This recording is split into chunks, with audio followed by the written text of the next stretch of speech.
कर्नाटक में वोटिंग की प्रक्रिया जारी। मैदान में कौन कौन से बड़े दिग्गज, किन बड़े चेहरों की प्रतिष्ठा लगी दांव पर। कर्नाटक विधानसभा चुनाव के लिए वोटिंग जारी है। ऐसे में बीजेपी, कांग्रेस और जेडीएस समेत तमाम छोटे बड़े दलों के लिए कर्नाटक की जनता अपना जनादेश बैलेट मशीन में दर्ज कर रही है। यहाँ की 224 विधानसभा सीटों पर बीजेपी, कांग्रेस और जेडीएस समेत तमाम दलों ने अपनी ओर से पूरी ताकत झोंक रखी थी। ऐसे में हर सीट बेहद खास है, लेकिन इनमें कुछ सुपर हॉट सीट्स ऐसी भी हैं जिन पर खास तौर से निगाहें बनी हुई हैं। इनमें पहली हॉट सीट है चितापुर की, जहां से कांग्रेस की टिकट से कांग्रेस के राष्ट्रीय अध्यक्ष मल्लिकार्जुन खड़गे के बेटे प्रियांक खड़गे मैदान में हैं। इनके खिलाफ बीजेपी ने मणिकांता राठौर को मुकाबले में उतारा है। कर्नाटक के पूर्व सीएम सिद्धारमैया को कांग्रेस ने वरुणा विधानसभा सीट से टिकट दिया है।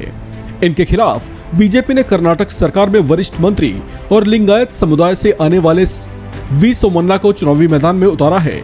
वरुणा के अलावा चामराजनगर सीट से भी सोमन्ना चुनाव लड़ रहे हैं। 4 बार के विधायक खूटी खादर को कांग्रेस ने मंगलुरु विधानसभा सीट से टिकट दिया है। दक्षिण कन्नड़ में उनकी अच्छी पकड़ है।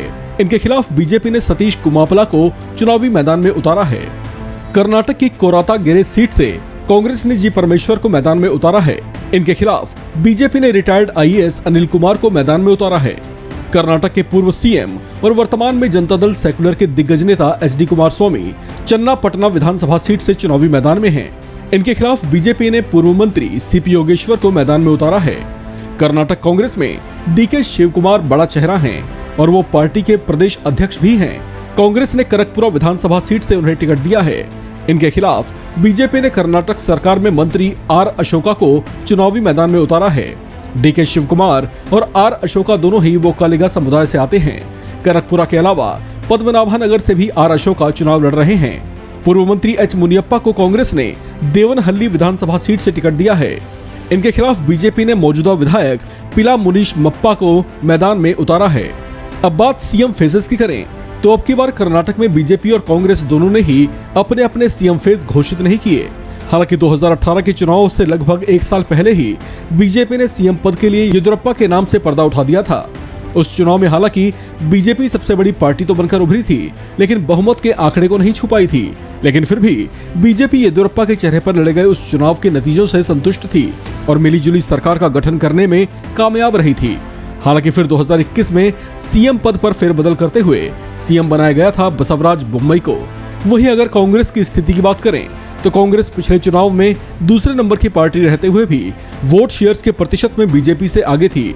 लिहाजा 13 मई को घोषित होने वाले नतीजे दोनों पार्टियों के हालात को जाहिर कर देंगे और ये भी बता देंगे कि किसके दावों में कितना दम था। इस खबर में फिलहाल इतना ही।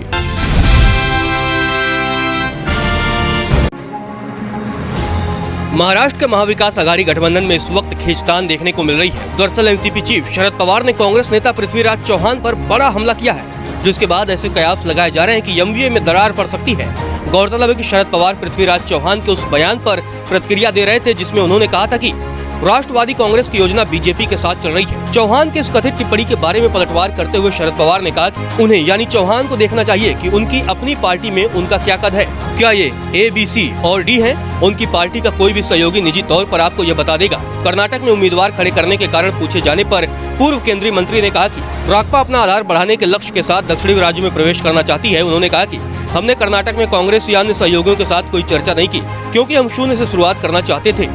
दरअसल इससे पहले महाराष्ट्र के पूर्व मुख्यमंत्री चौहान ने कर्नाटक विधानसभा चुनाव में प्रत्याशी खड़े करने को लेकर राक्पा पर निशाना साधा था। चौहान ने इससे पहले पवार के इस दावे को लेकर भी असहमति जताई थी कि 2019 में महाविकास आघाड़ी गठबंधन बनाने को लेकर बातचीत के दौरान कांग्रेस नेतृत्व ने हठी रवैया अपनाया हुआ था।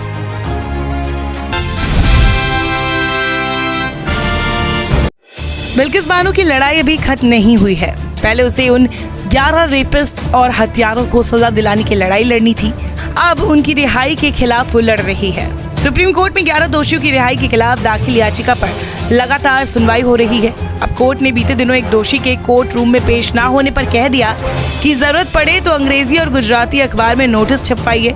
कोर्ट दोषी को नोटिस ना मिलने की वजह से बार बार मामले की सुनवाई टाल नहीं सकती। इसी के साथ अगली सुनवाई 11 जुलाई को होगी। 2002 गुजरात का गोधरा कांड कोई भूले ना भूले, लेकिन बिल्किस बानो कभी नहीं भूलेंगी। एक 21 साल की प्रेग्नेंट लेडी का गैंगरेप किया गया। उसके सामने उसके करीब 7 रिश्तेदारों की हत्या कर दी गई। न्याय मिला था, लेकिन लंबी लड़ाई के बाद केस गुजरात से महाराष्ट्र भी ट्रांसफर हुआ और हर अदालत ने उसकी 11 दोषियों को उम्र कैद की सजा सुनाई। लेकिन पिछले साल गुजरात सरकार ने उन दोषियों को कुछ कानून का हवाला देते हुए दूसरे कैदियों के साथ 15 अगस्त को रिहा कर दिया, ये कहकर कि इनका व्यवहार इतने सालों में अच्छा रहा। इसके बाद बिल्किस बानो ने 30 नवंबर को सुप्रीम कोर्ट में 2 याचिकाएं दाखिल की थी। पहली याचिका में 11 दोषियों की रिहाई को चुनौती देते हुए उन्हें तुरंत वापस जेल भेजने की मांग थी। वहीं दूसरी याचिका में कोर्ट के मई में दिए गए आदेश पर फिर से विचार करने की मांग थी, जिसमें कोर्ट ने कहा था कि दोषियों की रिहाई पर फैसला गुजरात सरकार करेगी। इस पर बिल्किस ने कहा कि जब केस का ट्रायल महाराष्ट्र में चला था, फिर गुजरात सरकार फैसला कैसे ले सकती है। गैंगरेप केस के 11 दोषियों की रिहाई के खिलाफ दाखिल याचिका पर मंगलवार यानी 9 मई को सुप्रीम कोर्ट में सुनवाई हुई। इस दौरान एक दोषी कोर्ट नहीं पहुंचा था। उसके वकील ने सुनवाई शुरू होते ही अदालत को बताया कि उनके मुवक्किल को अभी तक कोर्ट का औपचारिक नोटिस नहीं मिला है, क्योंकि वो घर पर नहीं है। इस पर कोर्ट ने कहा याचिकाकर्ता एक बार फिर दोषी को नोटिस सर्व करने की कोशिश करें। अगर फिर भी दोषी को नोटिस ना दिया जा सके तो नोटिस एक अंग्रेजी और एक गुजराती अखबार में छपवा दिया जाए। कोर्ट दोषी को नोटिस ना मिलने की वजह से बार बार मामले की सुनवाई टाल नहीं सकती। दरअसल इससे पहले 2 मई को भी दोषियों के वकील ने कोर्ट में एक दोषी को नोटिस ना मिलने की बात कही थी। इसके बाद कोर्ट ने मामले की सुनवाई के लिए 9 मई की तारीख तय की थी। अब फिर से ये सुनवाई आगे बढ़ गई, जबकि पिछली सुनवाई के दौरान कोर्ट ने केंद्र और गुजरात सरकार को फटकार भी लगाई थी। Justice KM. जोसेफ ने कहा था, आप चाहती ही नहीं कि बेंच इस मामले पर सुनवाई करे। जस्टिस जोसेफ ने कहा था कि 16 जून को मैं रिटायर हो जाऊंगा, उस दौरान मैं छुट्टी पर रहूंगा, इसीलिए मेरा लास्ट वर्किंग डे 19 मई है। हमने ये साफ कर दिया था कि मामले को निपटारे के लिए सुना जाएगा। वही 9 मई को सुनवाई के दौरान बिल्किस की वकील शोभा गुप्ता ने बताया कि गुजरात पुलिस की मदद से उसे नोटिस देने का प्रयास किया गया, लेकिन हम सफल नहीं हुए। दोषी घर पर नहीं मिला, उसका फोन भी बंद था। परिवार के लोगों ने कहा कि हमें नहीं पता वो कहाँ है। तो बिल्किस की वकील ने मांग की कि दोषियों को हर हफ्ते पुलिस स्टेशन में रिपोर्ट करने दे और कृपया आदेश 53 लागू करे, गिरफ्तारी के वारंट जारी किए जाए। उधर केंद्र और गुजरात सरकार की ओर से कोर्ट में पेश हुए वकील ने बिल्किस की याचिका को फर्जी बताते हुए कहा कि उन्होंने अपने हलफनामे में झूठ बोला है।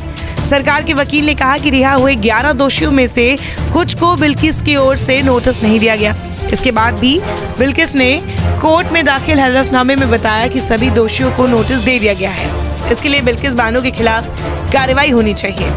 बानो की ओर से कोर्ट में पेश एडवोकेट ने इसका जवाब भी दिया और कहा कि सभी दोषियों को मेल पर नोटिस भेज दिया गया था। बता दें, इस मामले में सुप्रीम कोर्ट और केंद्र के बीच पहले भी सुनवाई में बहस हो चुकी है। इस मामले में पिछली सुनवाई 18 अप्रैल को हुई थी। बेंच ने सरकार से दोषियों की रिहाई की वजह पूछी थी। कोर्ट ने कहा था, आज ये बिल्किस के साथ हुआ, कल किसी के साथ भी हो सकता है। याचिका पर सुनवाई करते हुए कोर्ट ने केंद्र और गुजरात सरकार से दोषियों को समय से पहले रिहाई देने से जुड़ी फाइलें पेश करने के लिए कहा था। कोर्ट ने कहा था कि अगर आप दोषियों को रिहा करने की वजह नहीं बताते हैं तो हम अपना निष्कर्ष निकालेंगे। सुप्रीम कोर्ट ने कहा था ये एक ऐसा मामला है जहां एक गर्भवती महिला के साथ गैंगरेप किया गया और उसके साथ रिश्तेदारों की हत्या कर दी गई। आप सेब की तुलना संतरे से कैसे कर सकते हैं?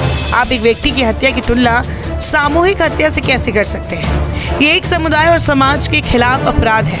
हमारा मानना है कि आप अपनी शक्ति और विवेक का इस्तेमाल जनता की भलाई के लिए करें। दोषियों को रिहा करके आप क्या संदेश दे रहे हैं? बहरहाल इस मामले में अब अगली सुनवाई जुलाई में होगी। वही सुप्रीम कोर्ट का रवैया देखकर तो साफ लग रहा है कि वो खुद दोषियों की रिहाई का खुलकर समर्थन नहीं करती है और इसीलिए लगातार गुजरात और केंद्र सरकार पर प्रेशर बनाए हुए हैं। हालांकि न्यायिक प्रणाली के तहत देखना होगा कि बिल्किस को न्याय कब मिलता है और दोषियों की रिहाई पर कोर्ट क्या फैसला सुनाता है।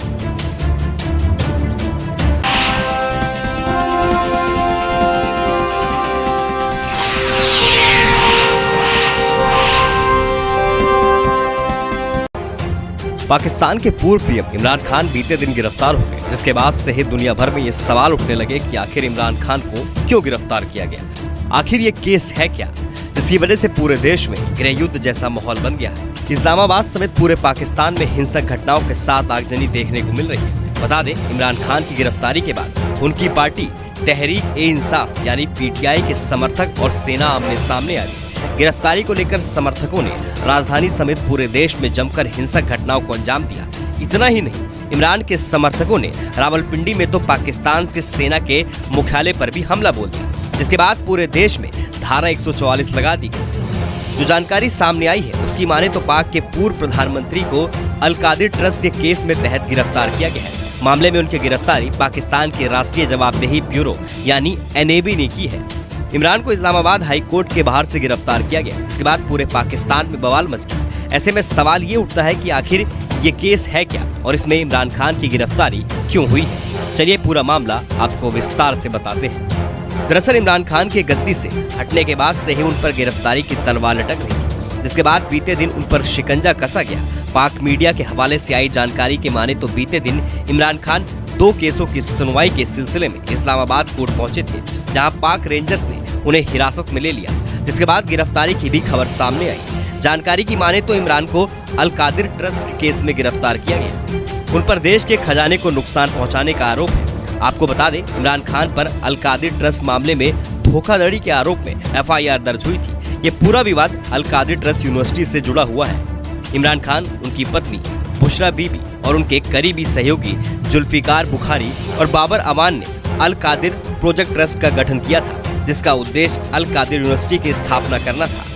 आरोप है कि दान की गई जमीन को दस्तावेज में हेरफेर किया गया। यूनिवर्सिटी के लिए इमरान और उनकी बीवी ने जमीन को गैर कानूनी तरीके से हड़प लिया और दोनों ने पाकिस्तान के सबसे अमीर शख्स मालिक रियाज को गिरफ्तारी के नाम पर धमकाकर अरबों रुपयों की जमीनों को यहाँ पर अपने नाम कर लिया। गौरतलब है कि 26 दिसंबर 2019 को इमरान खान ने अल कादिर यूनिवर्सिटी प्रोजेक्ट के लिए ट्रस्ट का रजिस्ट्रेशन करवाया। पाकिस्तान के सबसे अमीर शख्स मलिक रियाज बाद में इसके लिए जमीन के डोनर बने, जिसके बाद ट्रस्ट के डीड के रजिस्ट्रेशन के बाद बहेरिया टाउन ने सुहावा झेलम में 458 कनाल जमीन खरीदी और इमरान की पत्नी जुल्फी बी के नाम पर जमीन ट्रांसफर की। स्टाम्प पेपर की माने तो जमीन की कीमत 243 करोड़ रुपए तय की गई थी, जो कि 22 जनवरी 2021 को जुल्फी बी ने जमीन ट्रस्ट के नाम ट्रांसफर कर दी। 24 मार्च 2021 को 458 कनाल भूमि के दान को इमरान खान के आवास पर बुशारा बीबी और बहेरिया टाउन के बीच हुए एक समझौते के बाद स्वीकार किया गया। इस समझौते में कहा गया कि अल कादिर यूनिवर्सिटी की स्थापना और संचालन के लिए सभी खर्चों का भुगतान करेगा और ट्रस्ट को धन का योगदान देगा। वहीं जनवरी-दिसंबर 2021 से ट्रस्ट को 180 मिलियन का दान मिला, जिसके बाद 1 मई 2023 को NAB ने इस मामले में इमरान के खिलाफ गिरफ्तारी का वारंट जारी किया, जिसमें उन्हें बार बार हाजिर होने के लिए कहा गया और आरोप के बारे में अपना पक्ष रखने का मौका दिया गया। लेकिन मामले में पाकिस्तान सरकार की माने तो इमरान ने मामलों में सहयोग नहीं किया, जिसके बाद बीते दिन पाक के पूर्व PM इमरान खान को गिरफ्तार किया गया है। वहीं पाकिस्तान में अप्रैल 2022 में PTI सरकार का तख्ता पलट होने के बाद इमरान खान की मुश्किलें लगातार बढ़ रही हैं। तब से उन पर 100 से ज्यादा केस दर्ज हुए हैं। हाल ही में सबसे ज्यादा चर्चा में तोशखाना मामला रहा। तोशखाना मामले में इमरान पर सरकारी तोहफों की बिक्री से मिली धनराशि को कथित तौर पर छिपाने का आरोप है। कोर्ट इस मामले में इमरान के खिलाफ 10 मई को आरोप तय करेगी। उन पर इस मामले में भी गिरफ्तारी की तलवार लटक रही है। ऐसे में पहले से हिंसा की आग में जल रहे पाकिस्तान में तोशखाना मामले के बाद क्या भूचाल आता है, ये देखना होगा।